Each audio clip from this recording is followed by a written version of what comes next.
बेडगमधील त्या कमानीबाबतचा निकाल सरपंच व ग्रामपंचायत सदस्य यांच्या बाजूने सरपंच उमेश पाटील व 16 सदस्यांच्यावर कार्यवाही करण्याची आवश्यकता नसल्याचा निकाल।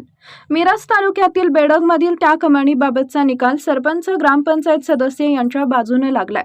बेडगचे सरपंच उमेश पाटील आणि 16 सदस्यांच्या विरुद्ध महाराष्ट्र ग्रामपंचायत अधिनियम 1959 चे कलम 39(1) नुसार कार्यवाही करण्याची आवश्यकता नसल्याचा निकाल पुणे विभागीय आयुक्तांनी दिलाय। तसेच तत्कालीन ग्रामपंचायत सदस्य विष्णू पाटील यांचा राजीनामा मंजूर झाला असल्याने त्यांना सदर प्रकरणातून वगळण्यात येत आहे असंही नमूद करण्यात आलं आहे। सरपंच आणि ग्रामपंचायत सदस्य यांच्या बाजूने ॲडव्होकेट सचिन पाटील यांनी काम पाहिलंय।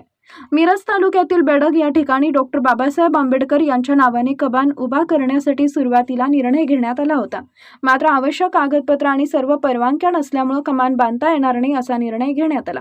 बेडग एसटी स्टँड जवळील कमानीचं बांधकाम सुरू होते ते अतिक्रमण जागेत असल्याचं कारण देत त्याला विरोध करण्यात आला। मात्र समस्त आंबेडकरी समाज त्याच जागेवर कमान बांधण्यासाठी आग्रही होता। अन्य जागेत कमान बांधण्याचा दुसरा पर्याय पुढे आला। मात्र कमानीवरून 2 गटांमध्ये वाद निर्माण झाला होता। दरम्यान एसटी स्टँड जवळील कमानीचे सुरू असलेले बांधकाम अतिक्रमित असल्याचे कारण देत पाडण्यात आले। त्यामुळे समस्त आंबेडकरी समाज संतप्त झाला। लॉंग मार्च आणि आंदोलन मोठ्या प्रमाणात सुरू झाले। सरपंच उमेश पाटील आणि अन्य सदस्यांनी मुद्दामहून कमानीचं बांधकाम पाडल्याचा आरोप करण्यात आला। याबाबत सरपंच उमेश पाटील आणि अन्य सदस्यांच्या विरोधात विभागीय आयुक्तांच्याकडे कॅव्हेट दाखल करण्यात आले।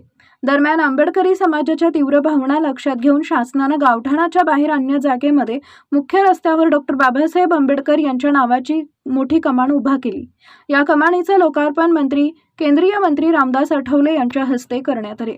दरम्यान सरपंच उमेश पाटील आणि अन्य सदस्यांच्या विरोधात असलेल्या तक्रारींबाबतचा निकाल विभागीय महसूल आयुक्तांनी आता दिलेला आहे।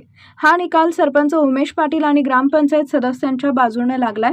बेडगचे सरपंच उमेश पाटील आणि 16 सदस्यांच्या विरुद्ध महाराष्ट्र ग्रामपंचायत अधिनियम 1959 चे कलम 39(1) नुसार कार्यवाही करण्याची आवश्यकता नसल्याचा निकाल पुणे विभागीय आयुक्तांनी दिलाय।